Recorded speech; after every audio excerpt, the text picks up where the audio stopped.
Baik, kepada yang terhormat Rektor Universitas Unika Sugio Pranoto yang diwakili oleh Ibu Rektor 1, Wakil Rektor 1, yang terhormat Dekan Fakultas Hukum ya Bu ya, dan Komunikasi Universitas Unika Sugio Pranoto. Untuk kedua kalinya saya di sini Bu. Yang terhormat Dekan ya, Ketua Program Studi, ini teman-teman berantem saya Bu Endang ini di sini. Yang terhormat Prof Wila, guru semua hukum kesehatan kita, dan para guru-guru dosen di Unika Sugio Pranoto. Assalamualaikum warahmatullahi wabarakatuh. Selamat pagi, salam sejahtera buat kita semuanya. Pertama-tama permohonan maaf Bapak Dirjen Direktorat Pelayanan Kesehatan Dr. Bambang Wibowo itu selayaknya akan hadir Bu. Tetapi beliau mendapat tugas 1 minggu yang lalu harus mewakili Bu Menteri Kesehatan ke Jeddah untuk mewakili Indonesia dalam pertemuan patient safety yang diselenggarakan oleh WHO. Jadi akhirnya mewakilkan ke saya, dan saya tadinya mau hadir ke sini sebagai alumni Bu di sini ya, jadi mau mendengarkan di sini.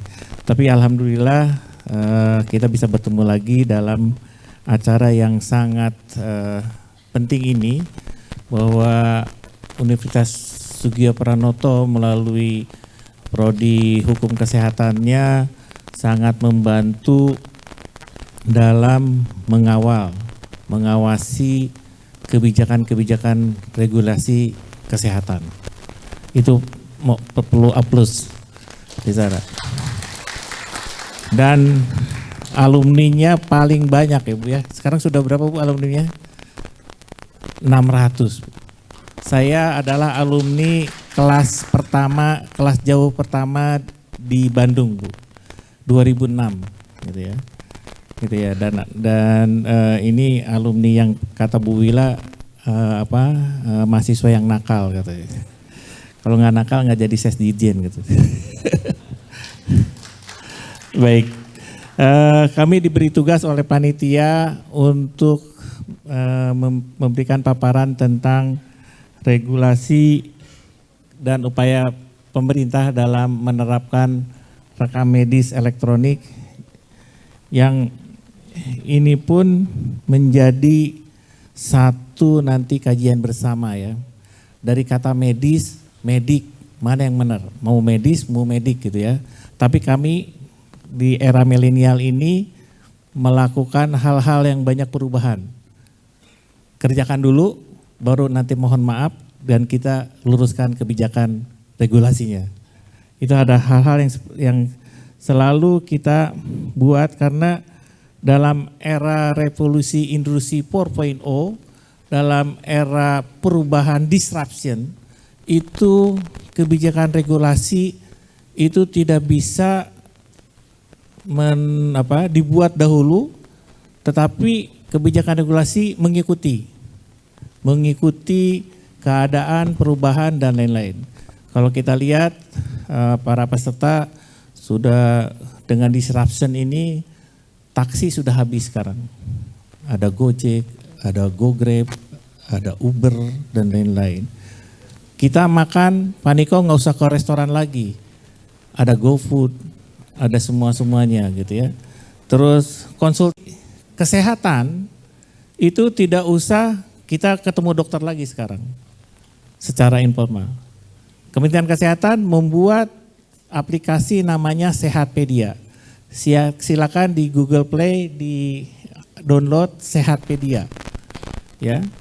Sehatpedia itu adalah aplikasi yang dibuat oleh kita, oleh Kementerian Kesehatan, untuk memberikan contoh bagaimana dengan konsultasi yang baik. Di situ ada untuk konsultasi, ada artikel kesehatan, ada polisi, ada kebijakan-kebijakan regulasi, peraturan perundang-undangan ada, bisa dilihat di sana, yang kita upgrade di sana. Jadi termasuk dalam hal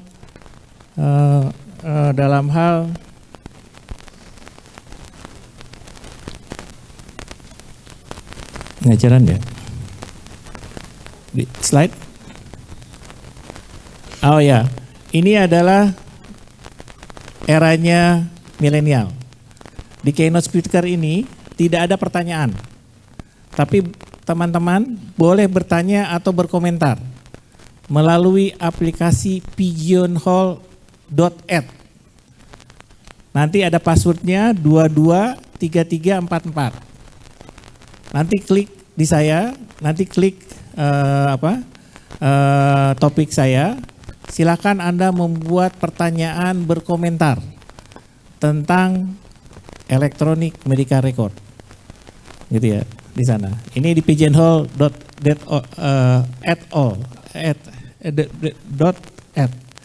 Jadi ya mohon izin Bu Rekan, memang kita lagi milenial ini, walaupun saya generasi baby boomer.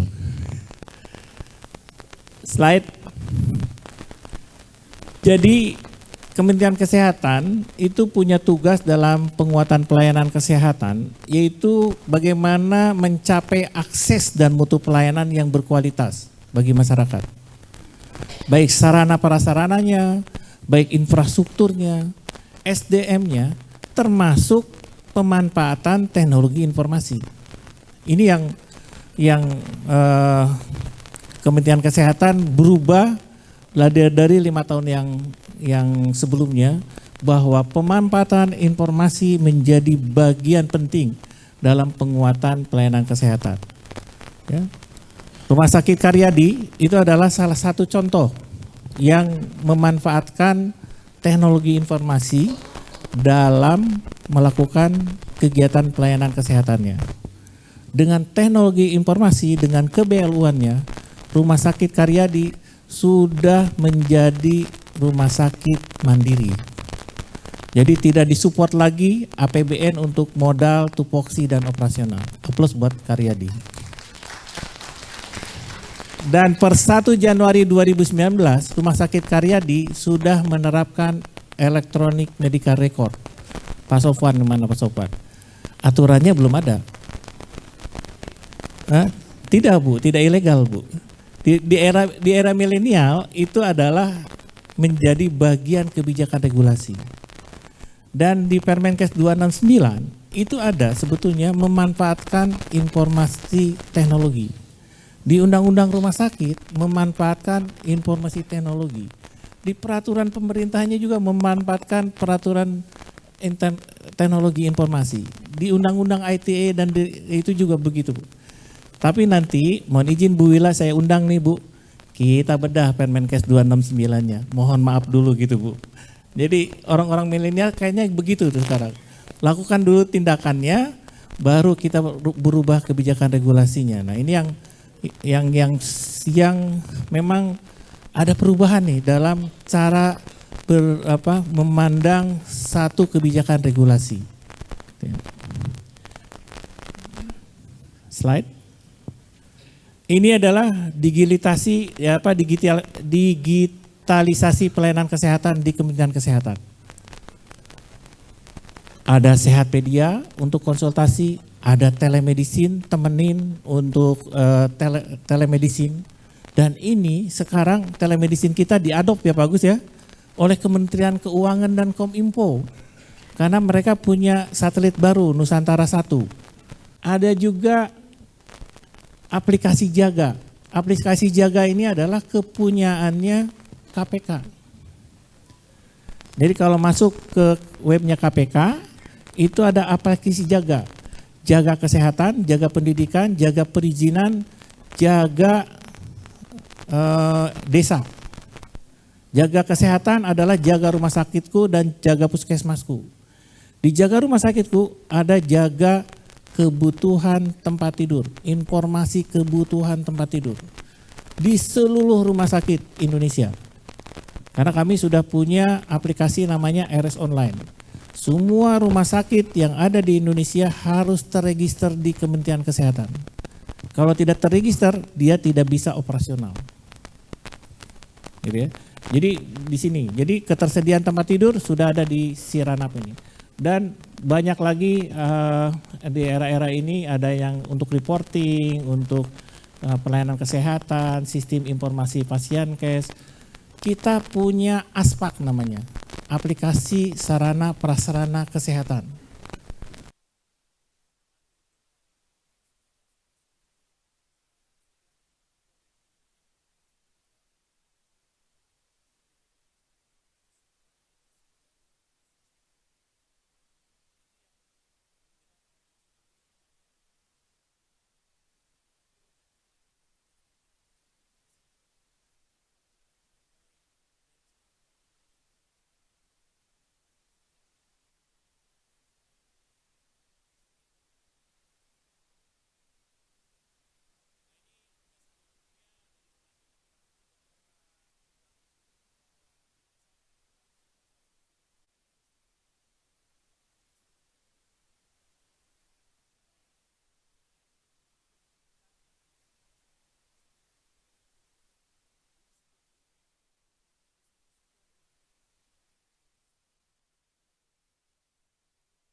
Ya, dan ini sedang revisi nih. Mari kita revisi bersama. Mudah-mudahan nih Permenkes ini akan membawa menjadi pengelolaan rekam medis ini akan menjadi lebih baik lagi di sana ya. Dan revisi Permenkes 56 tahun 2014 tentang klasifikasi dan perizinan rumah sakit. Di dalamnya ada tentang bagaimana rekam medik itu atau rekam medis itu dipergunakan dengan baik dan harus dilakukan dengan baik. Sebetulnya kebijakan regulasinya sudah ada, gitu ya. Kalau kebijakan regulasinya sudah ada, harusnya para pemuka-pemuka di rumah sakit dan lain-lain harus satu concern atau komitmen tentang rekam medis ini. Slide. Kalau kita lihat dari definisi dokumen, ini saya ambil dari teman-teman juga bahwa dokumen adalah kertas atau berkas yang berisikan tulisan yang mengandung arti tentang keadaan, kenyataan, dan perbuatan. Rekam medis bagian dari dokumen ya Bu Wila ya? Atau tidak? Nanti kita bicarakan.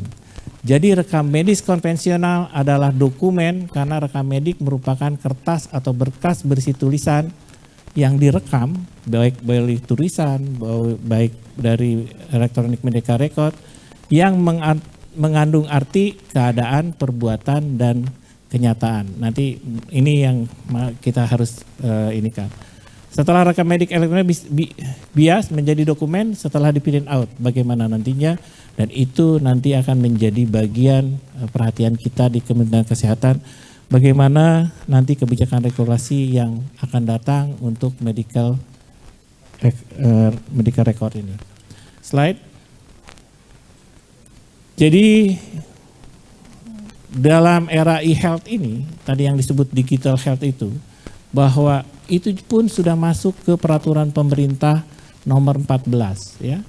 Merupakan suatu inisiatif pemanfaatan teknologi informasi dan komunikasi untuk pelayanan dan informasi kesehatan. Di sana ya. E-health merupakan superset atau super system dari sistem informasi kesehatan yang diselenggarakan secara elektronik. Artinya ini kita sudah tidak bisa diam, tapi kita harus melangkah sehingga rekam medis elektronik ini memberikan manfaat yang lebih baik lagi. Slide. Ini Electronic Medical Record Adoption dari MRAM. Ya, ini jadi kalau di SIM-RS itu ada front office, ada back office, ada sistem-sistem yang terintegrasi. Jadi semua terpapar di dalam sistem. SIM-RS, Sistem Informasi Rumah Sakit, itu menjadi bagian utama dari awal pasien masuk sampai pasien pulang. Di dalamnya ada medical record. Medical record ini harus terrekam, harus tercatat, harus terdokumentasi, harus dijaga privasinya, gitu ya di sana. Salah satunya ya memakai yang paperless tadi, yang electronic medical record. Slide. Ini Computerized Physician Provided Order Entry (CPOA).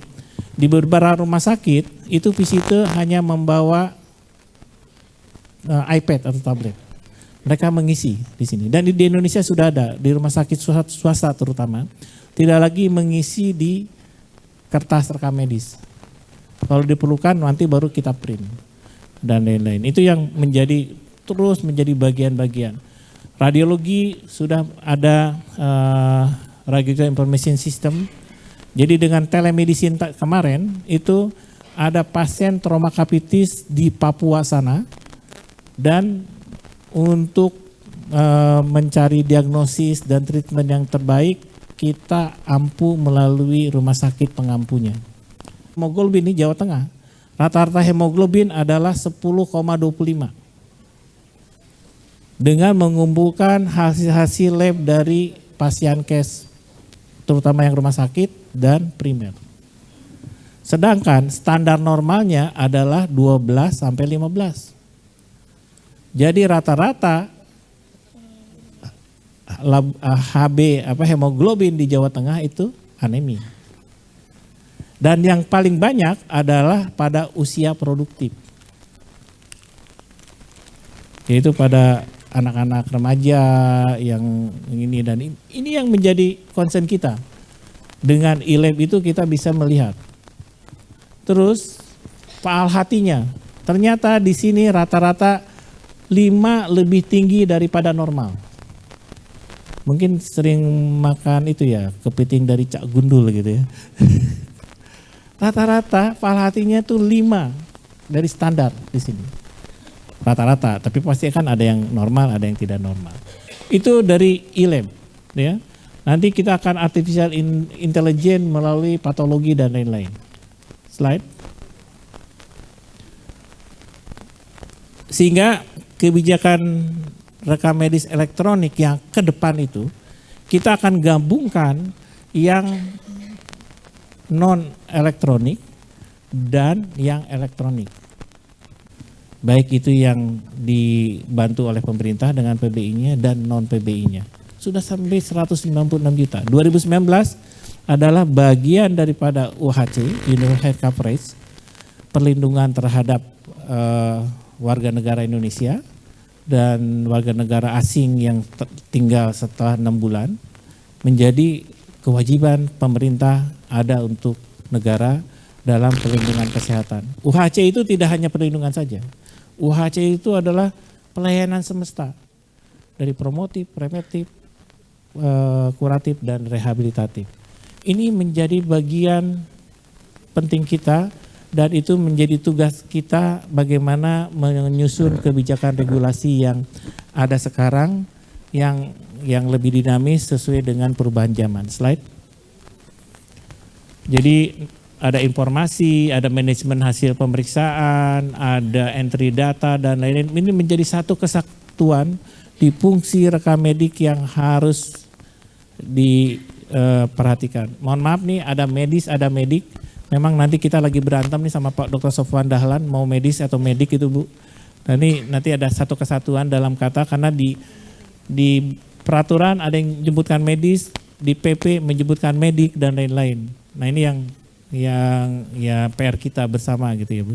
PR kita bersama, kita harus menentukan mana yang mau nanti kita pakai dalam kebijakan regulasi ini. Slide. Waktu kurang 3 menit. Ya, ini adalah perubahan menuju rekam medik elektronik yang menjadi bagian nanti penguatan dari JKN, kualitas SDM, aksesibilitas, dan risiko keamanan yang terjaga, kerahasiaan dan privasinya. Ini menjadi bagian yang sangat penting yang kita harus perhatikan. Slide. Ini di Hospital Information Management System, Electronic Medical Record adalah bagian kesatuan dari sistem. Rumah sakit yang modern harus melakukan hal ini sehingga menjadi bagian tersistem dan lain-lain. Dengan informasi teknologi itu efisiensi, efektivitas daripada pelayanan dan keuangan bisa menjadi bagian yang penting sekali. Slide. Ini adalah resume ya di SIM-RX. Masuk di Jawa Tengah sudah memakai ini. Kalau merujuk ke Rumah Sakit Karyadi tidak melalui aplikasi Sisruto ditolak ya Pak ya? Ya Pak, betul ya? Ditolak Pak. Karena aplikasi ini, Sisruto ini adalah sistem rujukan tersistem dengan IT untuk menjamin pasien dan kepastian pasien dilayani. Baik itu sarana prasarananya, infrastrukturnya dan SDM-nya. Ya. Ini Sisruto ini menjadi bagian penting untuk rujukan vertikal, horizontal, sampai rujuk balik dan lain-lain. Slide. Ini alur integrasinya, nanti bisa, panitia sudah saya izinkan untuk mengcopy semuanya, sehingga menjadi bagian daripada alur integrasi terhadap ini, termasuk resume. Yang dirujuk itu adalah resumenya. Dan beberapa data yang akan memberikan informasi penting dan tidak dilakukan duplikasi dan lain-lain. Slide. Ini jejaringnya dan kita sudah bangun baik dari puskesmas, baik di rumah sakit kelas D, kelas C, kelas B, kelas A. BPJS mendorong ini, ya. BPJS mendorong ini. Tapi yang betul supaya Rumah Sakit Karyadi itu tidak menjadi rumah sakit puskesmas raksasa. Sehingga Karyadi itu terseleksi menjadi pelayanan tersier dan kuartener. Sekarang Bu Wila ada pelayanan kuartener keempat di sini. Karyadi sedang membangun ini dalam 5 tahun, mudah-mudahan menjadi kuartener terdepan di Jawa Tengah. Aplaus dulu buat Karyadi nih. Slide. Kendala dan tantangannya, memang Indonesia dengan beragam pulau dan beragam budaya dan lain-lain, infrastruktur dan lain-lain. Kementerian Kesehatan melalui pemerintah dalam 5 tahun ini membangun puskesmas, membangun rumah sakit pertama di daerah DTPK, daerah tertinggal perbatasan dan kepulauan. Dan itu sudah terwujud hampir 40% dan kita tetap melanjutkan. Di perbatasan sekarang itu kalau ke perbatasan misalnya di Kalimantan Barat, Kalimantan Utara, NTT, NTB, Papua, puskesmasnya sudah bagus-bagus. Dan di sana sudah ada rumah sakit Pratama. Dan dulu itu orang dari Indonesia berobat ke perbatasan, sekarang berbalik, berobat dari perbatasan ke kita, Timor Leste, Papua Nugini, dan beberapa perbatasan-perbatasan lainnya. Slide. Nah ini bahwa penyesuaian kurikulum pendidikan rekam medis yang sekarang, kemarin WA dengan Ibu Gemalahata punya ide pendidikan rekam medis itu apakah boleh nggak melalui universitas terbuka, gitu ya. Ini satu ide yang perubahan yang out of the box juga dan lain-lain yang kita harus kaji. Pelatihan SDM rekam medis yang terutama yang untuk Electronic Medical Record, penyediaan infrastruktur, komitmen dan pelaksanaan uji coba. Ini beberapa rumah sakit sudah melakukan Electronic Medical Record dengan kemampuannya masing-masing dan kita akan satukan menjadi satu kesatuan berintegrasi dengan dashboard Kementerian Kesehatan. Terima kasih. Wassalamualaikum warahmatullahi wabarakatuh.